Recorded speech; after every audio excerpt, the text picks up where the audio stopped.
Just give me the high sign, Sally, when we're live. Oh, there's John. We're live.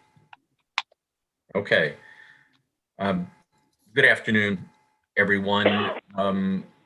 Can we have a motion to formally open the meeting?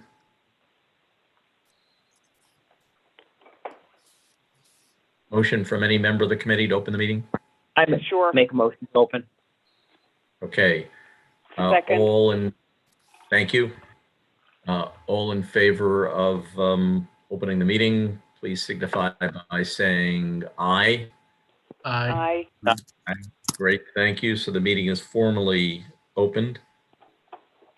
And the first order of business will be to consider the minutes for the meeting of October 30, 2020, which were drafted by Brian, and I submitted an edit. I do not believe there was another edit. Any comments, questions, corrections, additions to those edited minutes? Hearing none, is there a motion to approve the minutes as edited? I motion to approve. Second. Second. Thank you. All in favor, please say aye. Aye. Aye. The motion, thank you. The motion carries and the minutes as edited are approved and will be put in final. Brian, may I ask you again to serve as secretary for the meeting? Yes, I'm already doing it. Great, thank you very much. I think we should, if I made a motion, Brian, to nominate you formally as the secretary for the ad hoc committee, would you be willing to accept that? Would you be willing to accept that position? Yes. Put someone as Well, to second. I'll second. Great. Thank you. And I didn't discuss this with Brian beforehand, so I'm kind of springing it on him. All in favor, say aye. Aye. Aye. Any opposed? The motion carries, and Brian, you are formally designated as the secretary for this committee and may so indicate in your signature line for the minutes going forward. And thank you. You Thank really you. do a great job. I have served as secretary of a number of committees over my career, and you do a great job. So thank you. I second that also. Thank you. Great.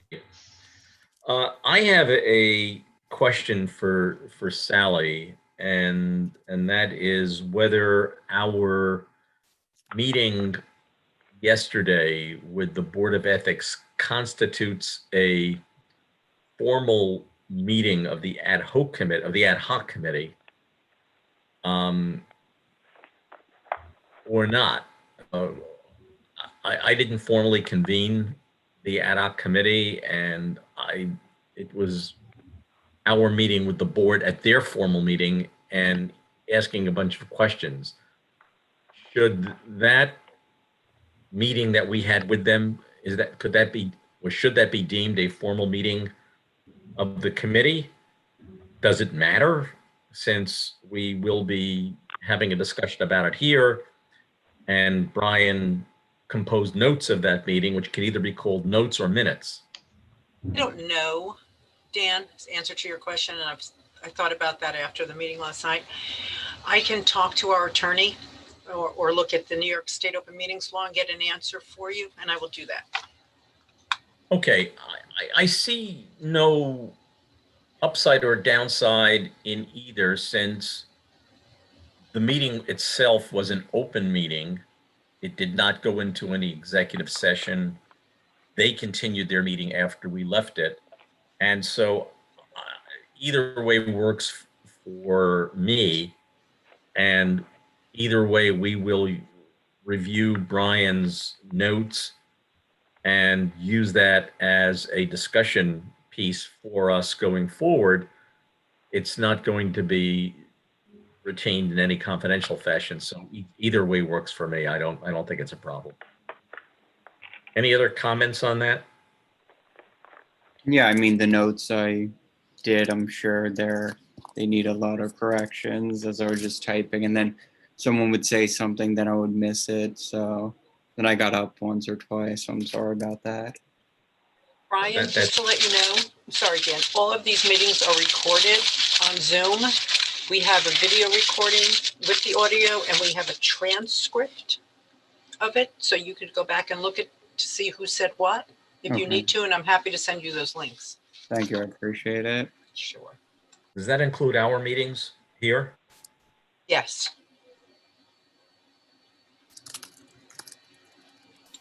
Well, I didn't realize that we were immortalized. So we go into the history and archives of the village of Mamaroneck. I'm honored. So thanks for the information. Okay.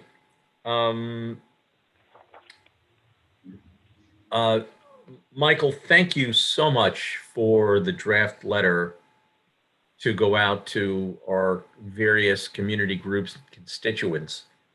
I sent to all of you as a copy of the letter with some minor edits. Are there any comments, changes regarding that letter? No, I thought the letter was pretty good and it was diplomatic, but, expressed that we were looking for honest feedback. And I thought that was, appropriately stated in the letter or carried out in the letter. And I also thought it well represented our purpose and what we're trying to accomplish. Great. So I think the next step for us there is to put it in final. And minor note is that, Sally, would it be appropriate for us to put that on a village letterhead so that it has some impact and a note of officialness to it? We can certainly do that. So when you send me the final, I will put it on, I'll make Ad Hoc Ethics Board Review Committee letterhead and we can stick it on there. Sally, Great. when it's final, can we also, I'm not sure who does the weekly email that comes out on Fridays. Rob Ingenito. Okay, can it be included in that once it's final?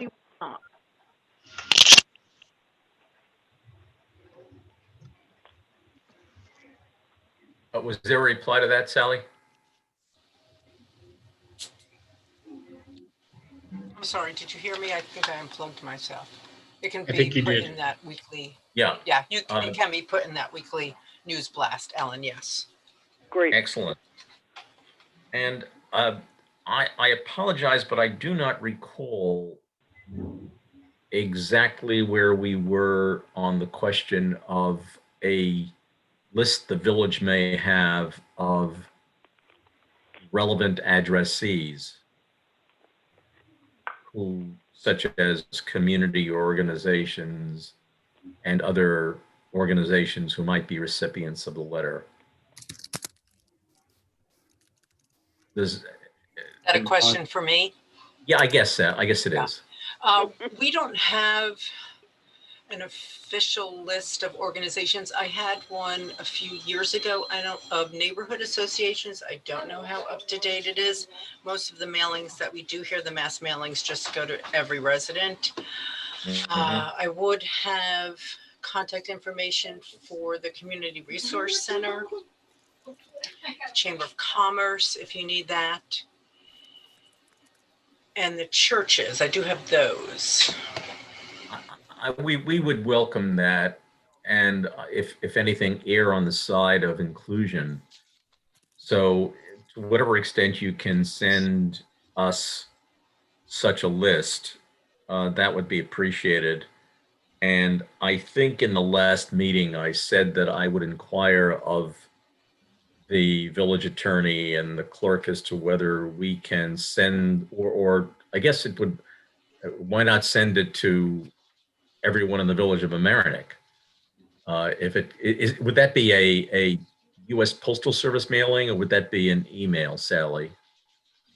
If we were to reach everybody, For everyone, you would have to do it by the post office. You, and on the website, you yeah. need to subscribe to get news from us. So it doesn't go to every resident. It only goes to people who subscribe. And I take it that if we send a mailing through the postal service, that could be quite expensive. Yeah, there's probably, I think there's something like 6,000 addresses. So you'd be looking at 6,000 times whatever, 45 cents. We do have a Plus bulk printing mailing and rate. envelopes. I mean, you could possibly do a postcard. So you don't need an envelope. Yeah, but I mean, but even if you do bulk rate first class mail or bulk rate mail, you're still talking probably about 50 cents a piece, at least 50 cents a piece, to print and mail. So it's just, I don't know how practical that is, and maybe doing the email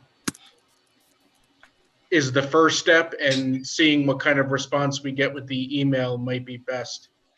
Because the email is free. Right. And we know we can get that out without, much difficulty. You could also ask the mayor if he wants to send it to his email blast list. He has a large list of people. Dan Natchez has a large email blast list. All very good ideas. I'm eager to reach as many people as possible. I'm mindful that spending a few $1,000s to do that is a consideration. So why don't we take up the suggestion of using Sally's list of organizations to the extent that we can do that. The village email subscription list, and maybe we can ask the trustees, each of whom probably has, I'm the mayor and Dan Natchez, and probably the others have their own blast lists too. And Sally, I'm sorry, Dan. Sally, does the village have a Facebook website or page? Yes. So when Robert blasts on Friday, he can also put it on the Facebook page, and I believe we also have Instagram. I think one thing we have to be clear about, and make sure that there's no confusion about, is making it clear that we are not the ethics board, because I think there's going to be a certain level of confusion with people if they receive information. We need to make it clear that we're not interested in specifics of particular instances. We're interested in the efficacy and the appropriateness of the law and the process. And I think that we just have to be aware that that is an issue a nuance that some people may not pick up if we're not explicit about it. John, would you suggest then that we make a note of that, some special note of that in the letter that we send out? Yeah, I was just thinking about that. That might be a good idea to include in some way, just that it's really about process, not about specific ethic issues. Can I suggest that you propose such a addition or change to the letter so that that's clear without making the letter a lot longer? Yeah, absolutely. I mean, you want me to propose it to be seconded and motioned, or do you want me to just send around an email after this meeting with a suggested wording? How would you prefer? I'm wording the letter right now. I'll make the adjustments, and before the meeting's over, maybe we can get it out and just take a look at it like that. John, if you want to send it to me also, I'll include it, but I can. I'm fine with, anything. I just really, what I don't want people to feel like is, on the meeting we were on last night, we heard from the ethics board that there were a lot of tit for tat issues that seemed to happen. And I don't think we should be front and center with those tit for tat issues. That's not our purview, nor is it our responsibility. And, that's stuff that I don't think we should be getting bogged down in. That's all.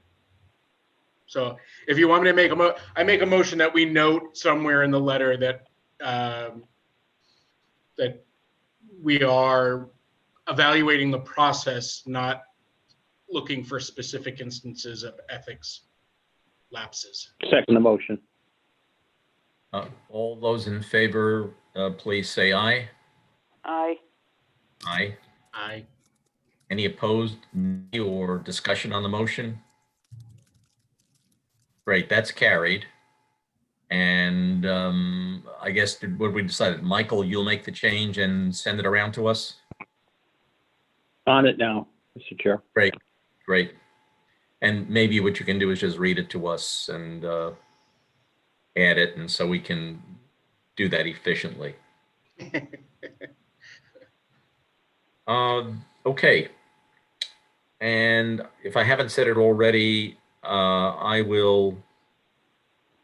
think I indicated before, and I will ask the village attorney and the clerk about mailing our letter to village employees and getting information regarding the labor unions that represent them, so we can send it to them as well.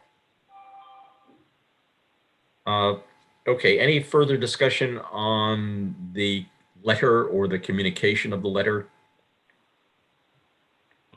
Just that I feel as if, we should keep track of every group and wherever we send this out, just, for our record to show how we try to include as many people as possible. I wouldn't want to lose track of everyone that we sent it out to. Agreed.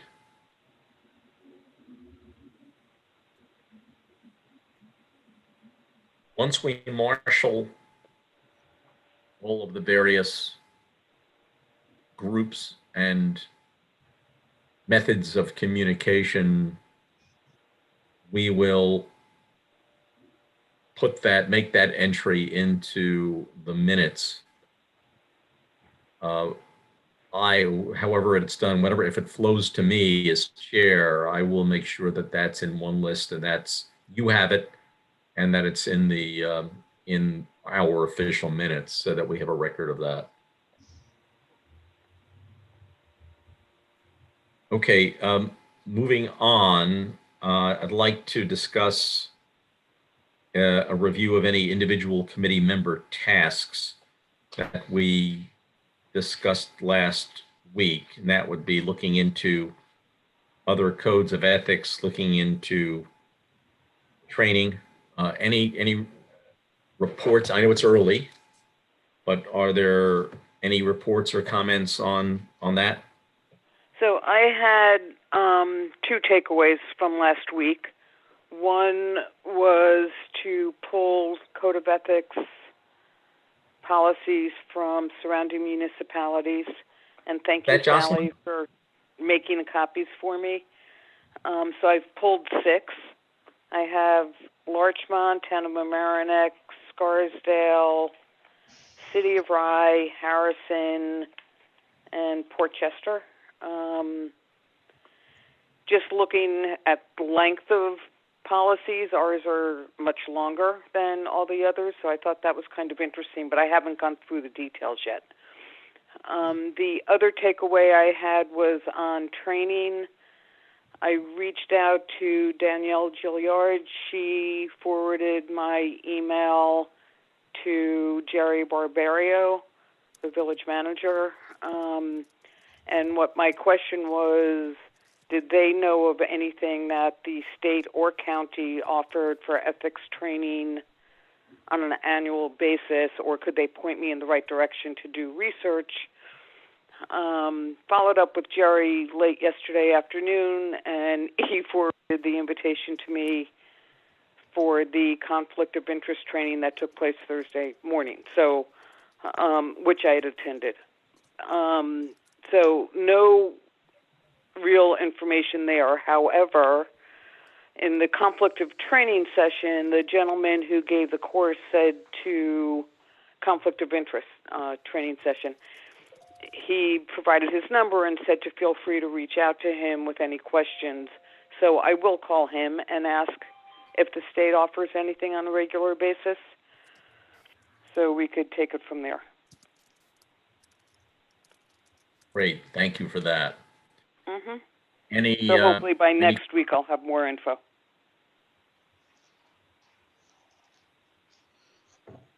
Great. Any questions or comments on that?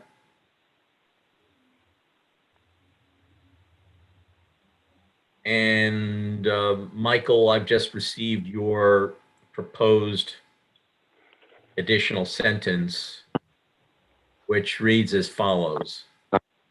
Committee will not oversee the current ethics committee, which is a board, by the way. We should make it the board. Call it the Board of All right. Ethics. The committee will not oversee the current Board of Ethics or investigate complaints, but instead was created to review the current, we'll call it Code of Ethics and processes. Have those changes noted. Great. Any questions, comments on that addition? No, I just think that's clear for people. So, we don't get caught in the middle of something that we don't need to be in the middle of. Is there a motion to adopt that sentence as an addition to the letter that we are creating? I'll make that motion.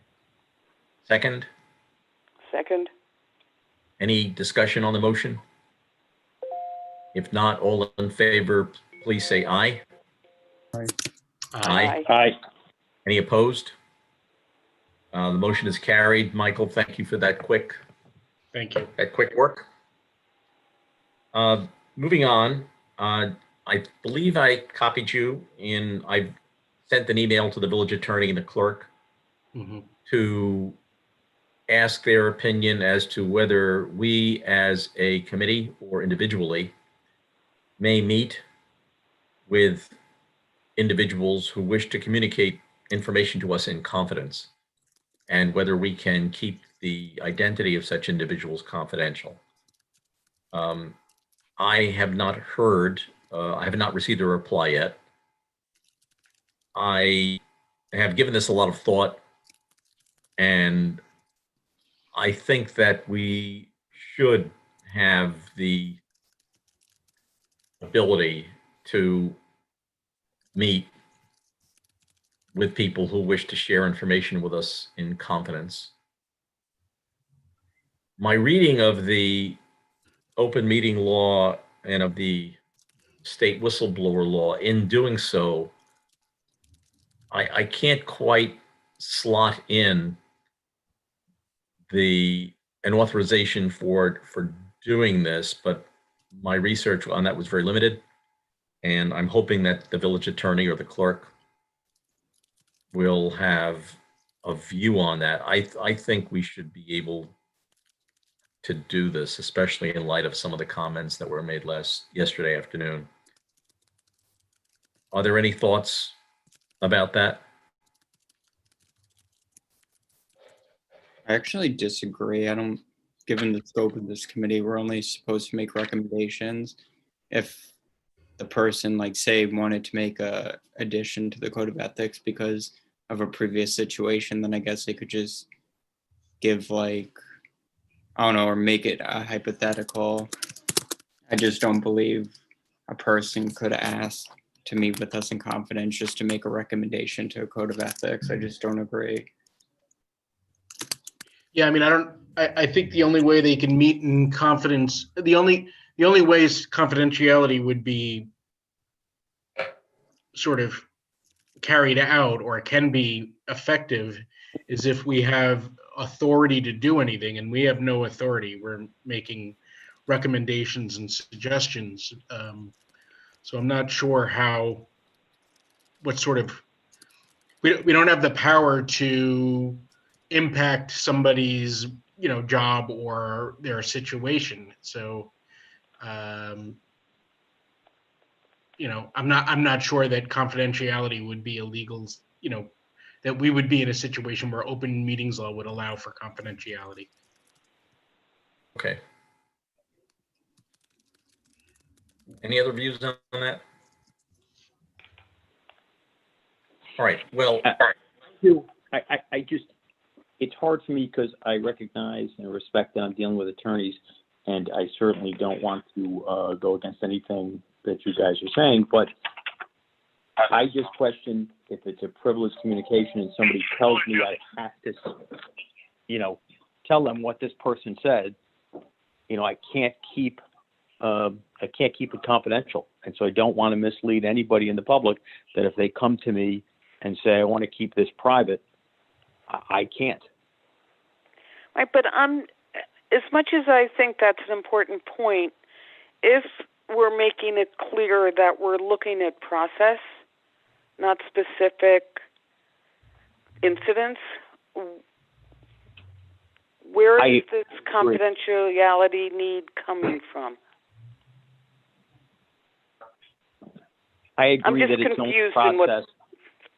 Here's my concern. I don't want to promise someone something that I cannot deliver. And I recognize we're only dealing with process, but you just never know what might happen down the road. And for me to Right. to tell somebody to be kept in confidence, I just don't know if that would be legal.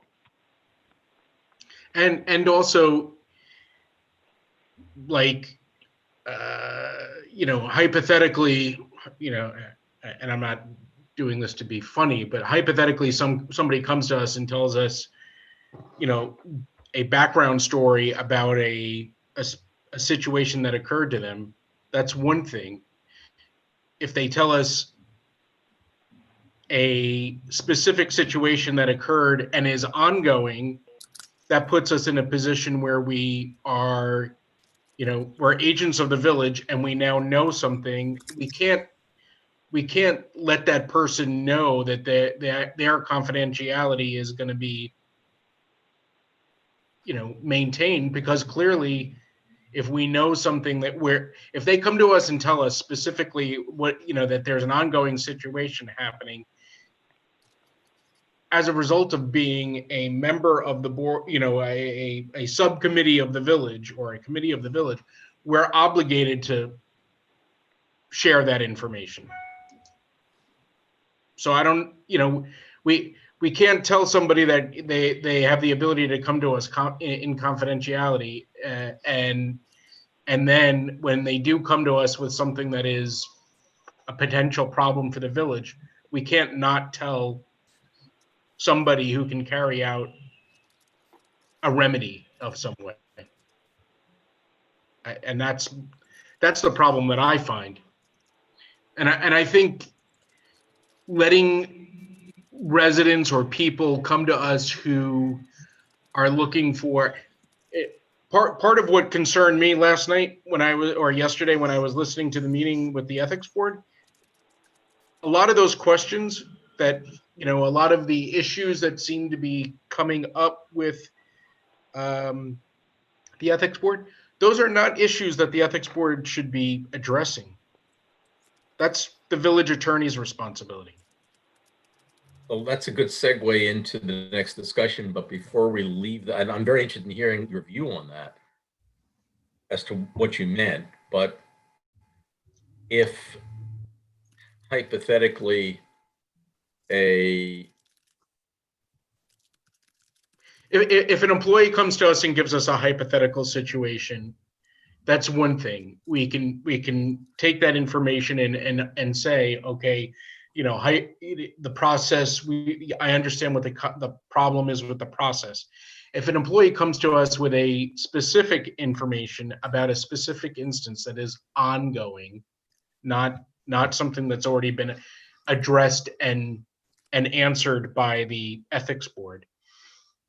We have an obligation, in fact, to let the ethics board know or the village attorney know. I We can't, agree. and we can't not do that. Agreed. I can come up with a couple of hypotheticals. One is a more in the wheelhouse of what we're doing. If a village employee says, I have a lot of suggestions about changing that code of ethics, but I am really concerned that identifying who I am is going to make me look like I'm complaining about things, and I think they're good suggestions, but I really wish you'd keep them confidential. Could we do that?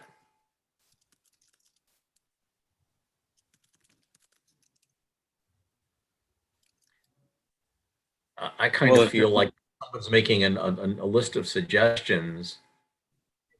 The suggestions themselves are call them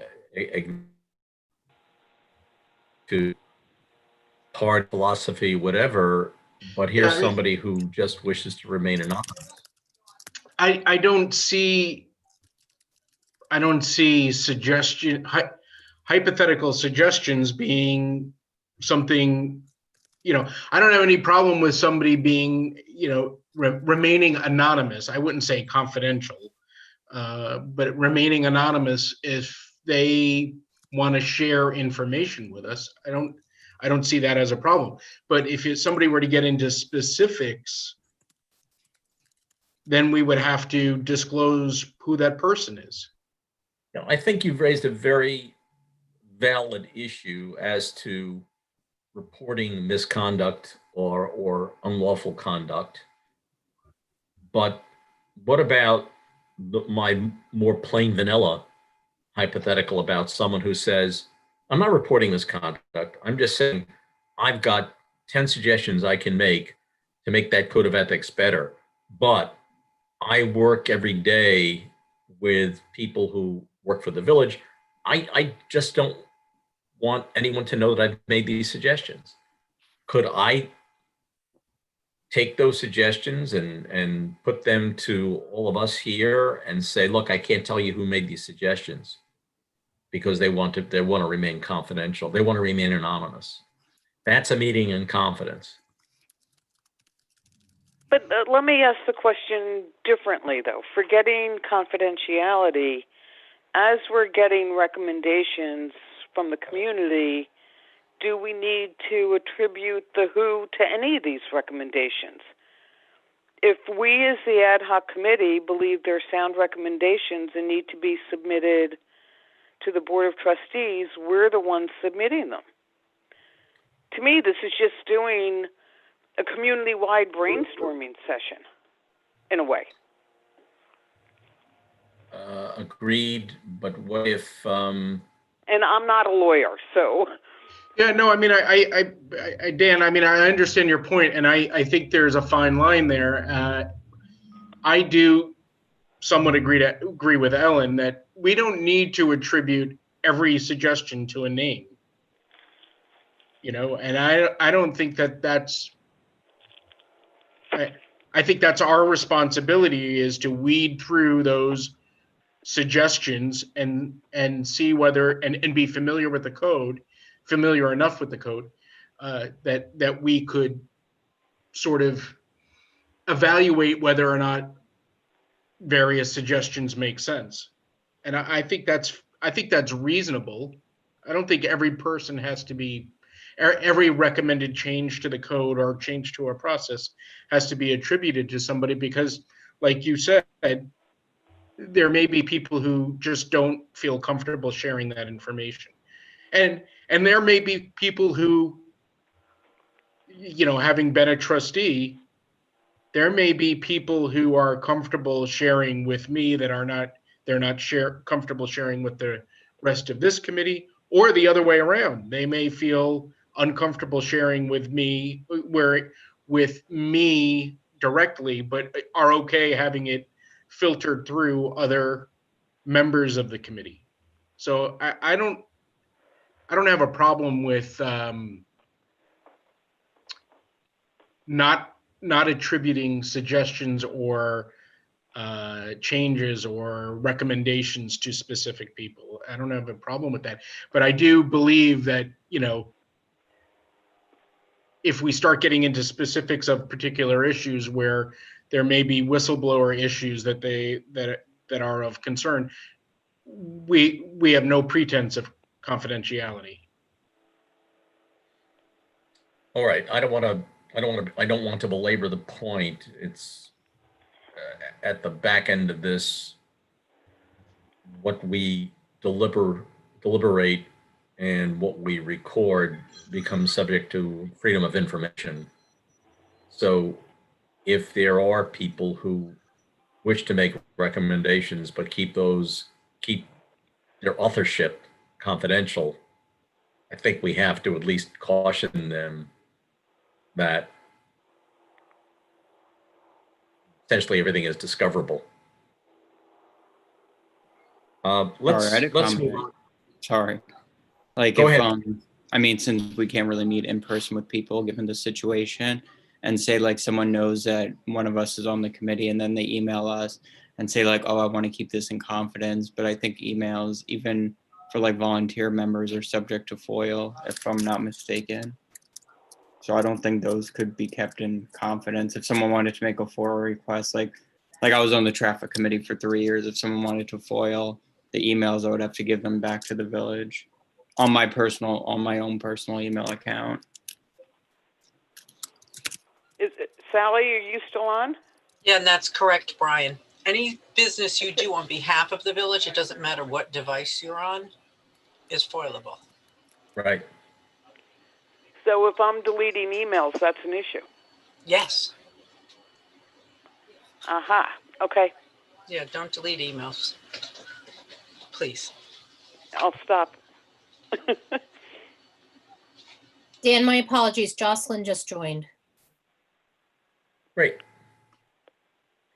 Okay, let's go on to the 4 o'clock meeting we had yesterday with the Board of Ethics. I've noted I have quite a list of subject matters that arose that I believe are worthy of our attention, but I first want to reach out to you all to ask what your thoughts, reactions were, what was constructive for us insofar as the work we're going to be doing, and are there red flag issues that jumped out at you that require more attention than others? Just one of my overriding feelings coming out of that meeting was I was a lot distressed to hear that over X number of years, none of the recommendations they've made have been accepted. I found that very perturbing because what are they there for? Yeah, I agree. I wasn't surprised either, to be honest. Like I was on the traffic committee for 3.5 years, and I think maybe 5 of our recommendations were even entertained, not even approved or disapproved. Like I don't mind if they're all rejected, at least they were talked about. But I think when you're like, oh, we love our volunteers, and then you don't even address the work that they do, I think it's disheartening. And I'm not surprised that the Board of Ethics has made all these recommendations, but the Board of Trustees haven't acted on any of them. So I wasn't surprised. Yeah, I was surprised also, which is, why I had asked the question, including the current board, because my experience on the budget committee is some stuff has been approved, but they're very receptive to the stuff we're submitting, and there's discussion. So I found that quite shocking. Sorry, I was not shocked at all. I wasn't surprised at all, given my experiences on the traffic committee.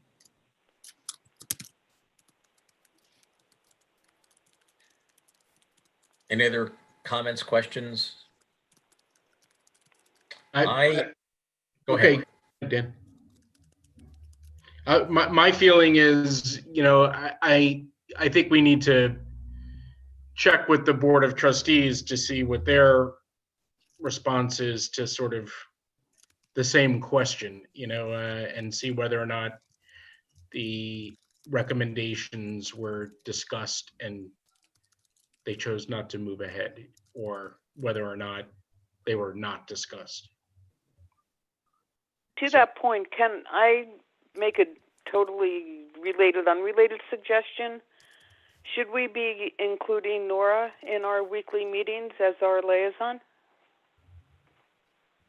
There's a liaison to this committee. I'm sorry, say that again? Sorry, there's a liaison to this committee? I didn't know. Yeah, it's Nora. Is that in the resolution, Ellen? Because she should be included. I don't recall that you did have a liaison. I had asked the question when Dan first sent out his full list of questions.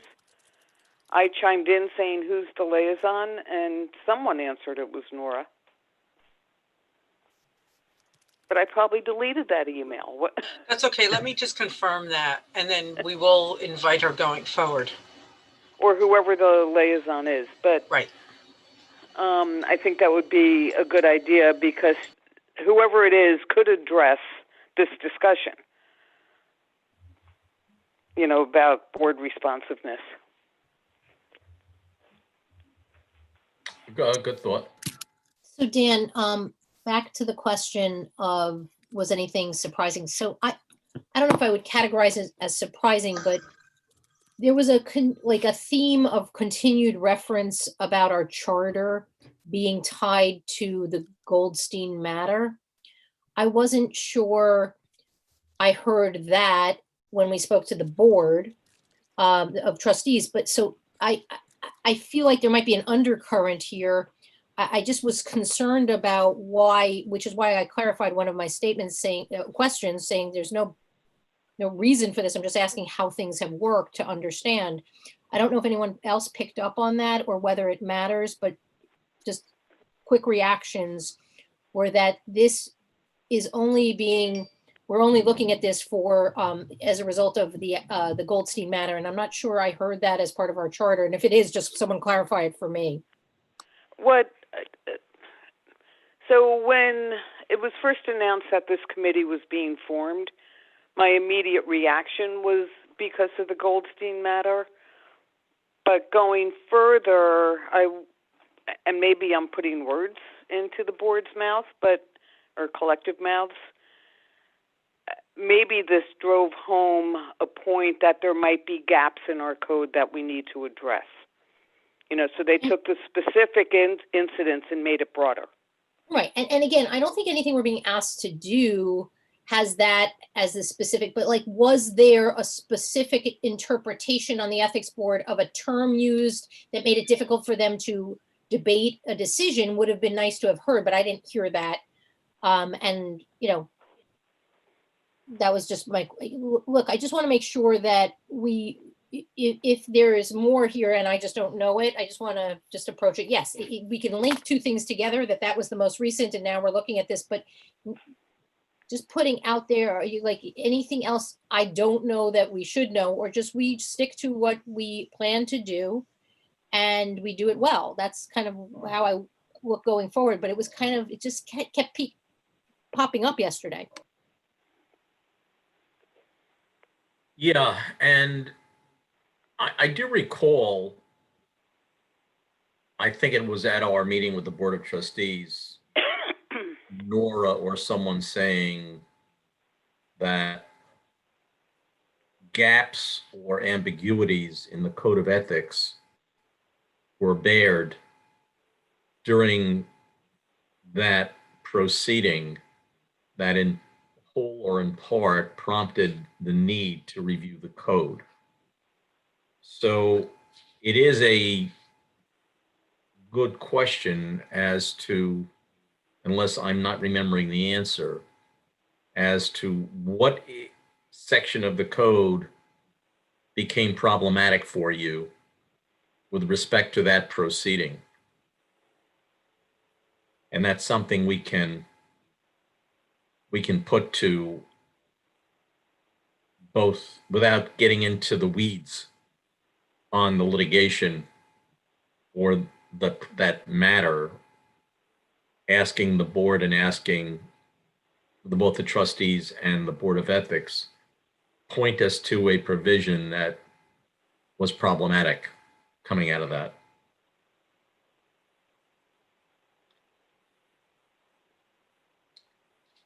Clearly, they were focused on land use issues yesterday, and Recusals also like seem to be yes, creating the impression in my mind that, or not the impression, but saying in effect that 90% of it is land use stuff, and asking for clarification on what happened when you recuse. What are the consequences of recusal? Which I think is a good question.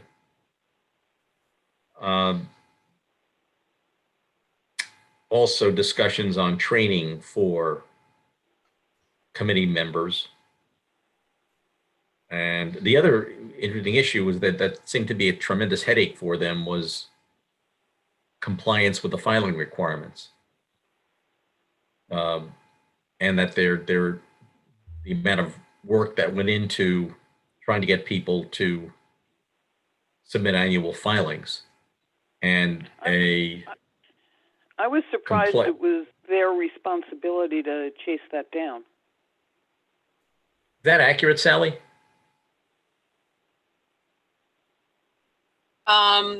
If not theirs, I don't know whose it would be. I'm secretary to the Board of Ethics, and so I assist them in that. But they go through all the disclosure forms. And even if they have a form from someone, it could be deficient in some way. So then they have to get back to me and say, okay, this information wasn't in the form and we need this. And then we have to chase them for that information.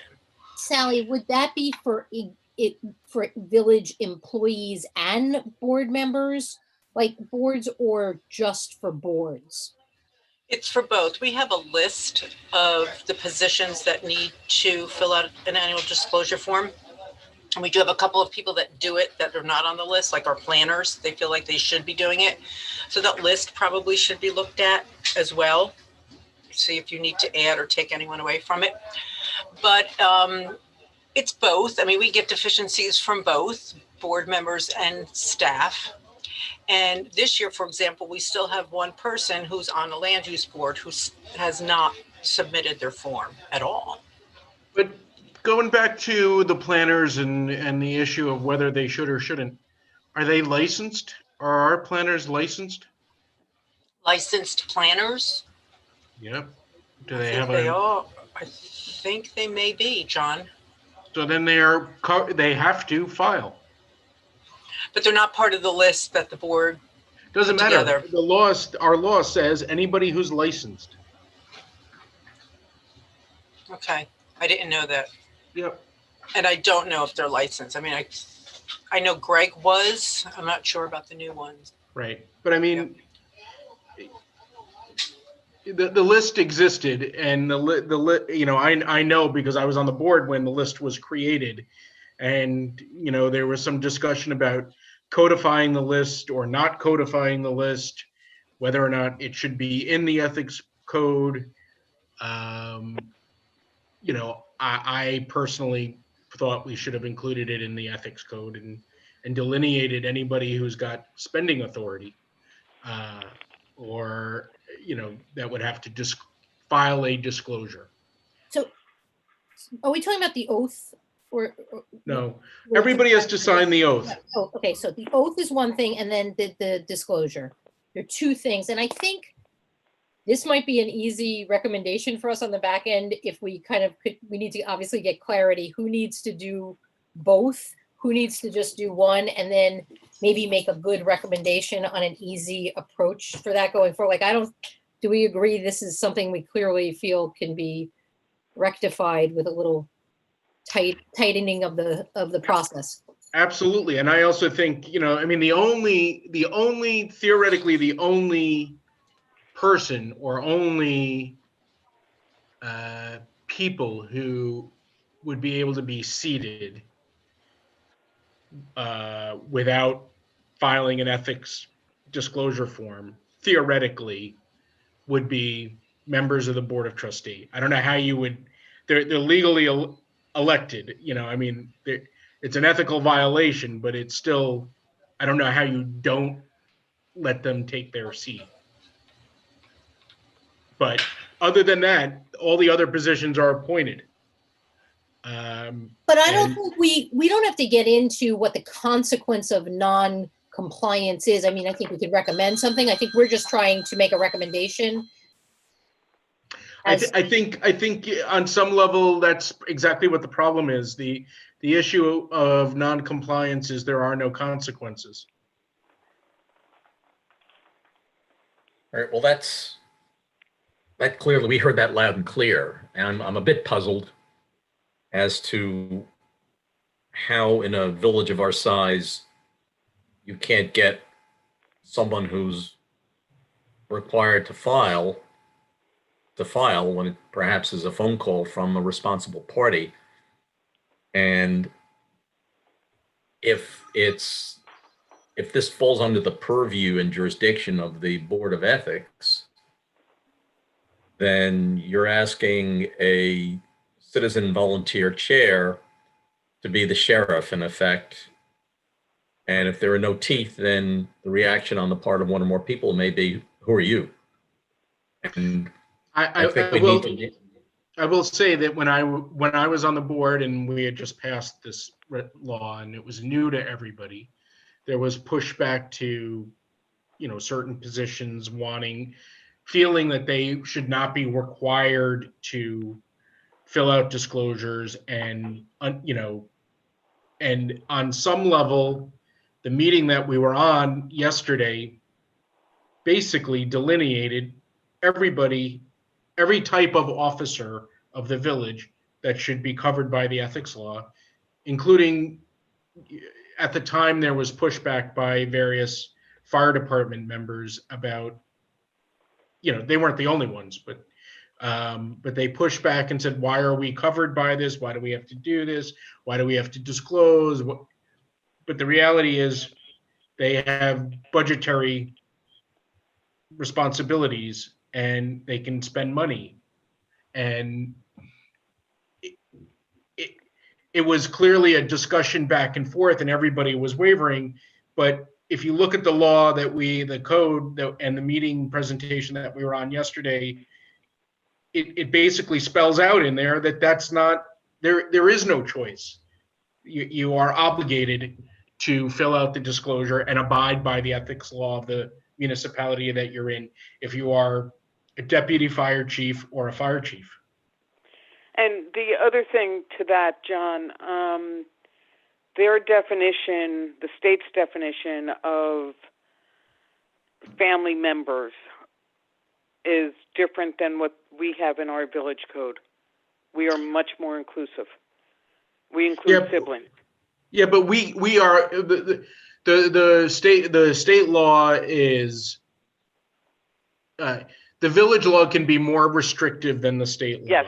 By choice. Yes. Yep. Yeah. Seems to me, if the law says you need to file, then you need to file. Right. And then it's a matter of who enforces that and how do we obtain enforcement. And if it is the law of the village, then the law is a statute of the village would seem to me to be enforced by the village clerk with the support of the village attorney. And it's perhaps the responsibility of the village clerk and with the authority of his or her office to make sure that that employee files. If it's the citizen volunteer chair of an ethics board, then there is less gunpowder behind that person. So perhaps what we are looking at is a vacuum as to who knows that they're the one who's supposed to enforce this law. Dan, the reminders do come from the village clerk. Okay.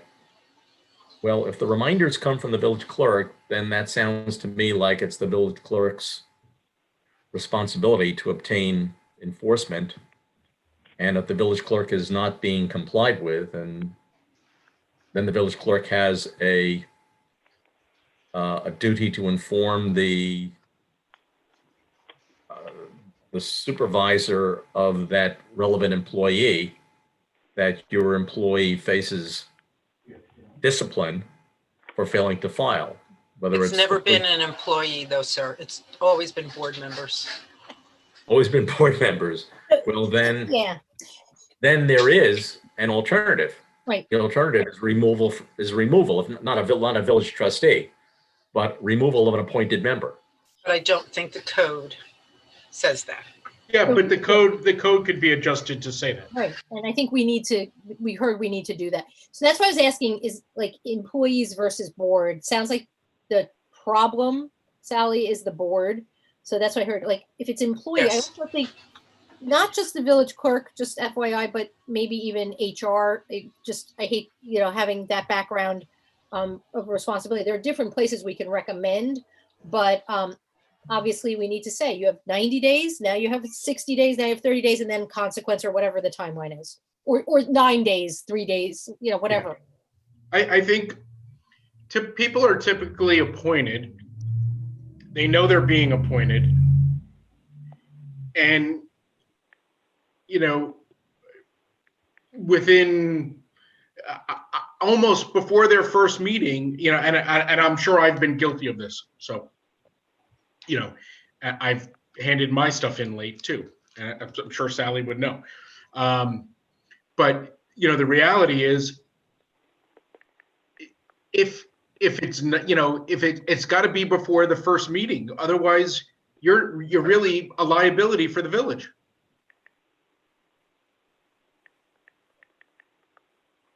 I mean, that's my opinion. If you're sitting on a board and you haven't filled out your disclosure form and you haven't signed off that you've read the ethics form and and the sexual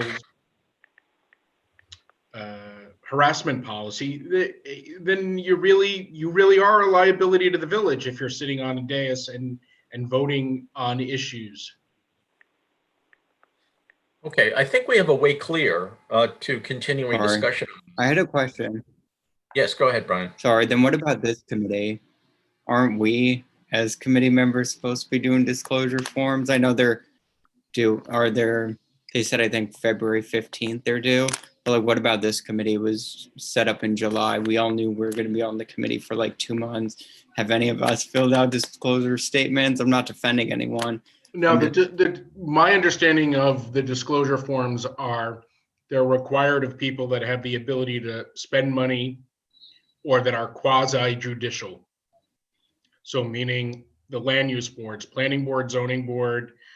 I'll send you guys the list. Yeah. But as an ad hoc committee, you do not need to fill out the disclosure form. Employees that are department heads or their deputies, or that have the ability to spend money on behalf of the village. I mean, I remember on the Board of Traffic Commissioners, I think I had to fill out disclosure forms, like of other boards I was on. Traffic does. I'm not really sure why they have to. Yeah, Traffic is on the list. Oh my gosh. That's bizarre. I'll send you guys the list. Okay. All right, that's a good discussion on that. And I think it's going to be one of the issues we're going to be able to make some very positive headway on. I'm very mindful of the time. We're at about the hour mark right now, so I'd like to move to a conclusion. There are some other issues that came up involving the availability of or the writing of advisory opinions. I'd like to, not for this meeting, but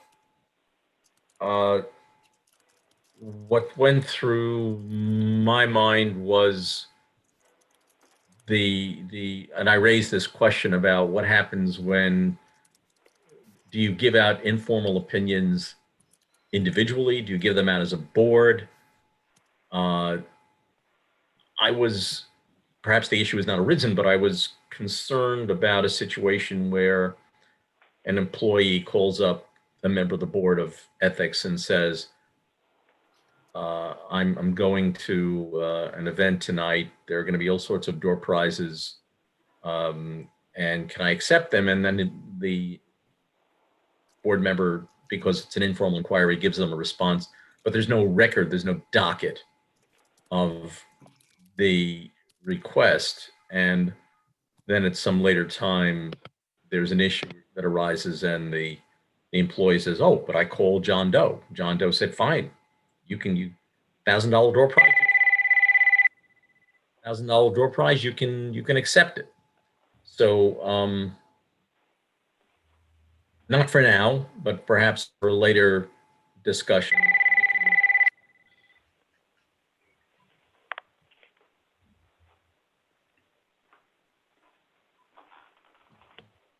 Okay, so just But can I just yeah, go ahead. My feeling there is those are questions that are supposed to be addressed to the village attorney. Those are not ethics board questions. My experience is that that an employee should be going to the village attorney because they are ultimately the person who has the responsibility for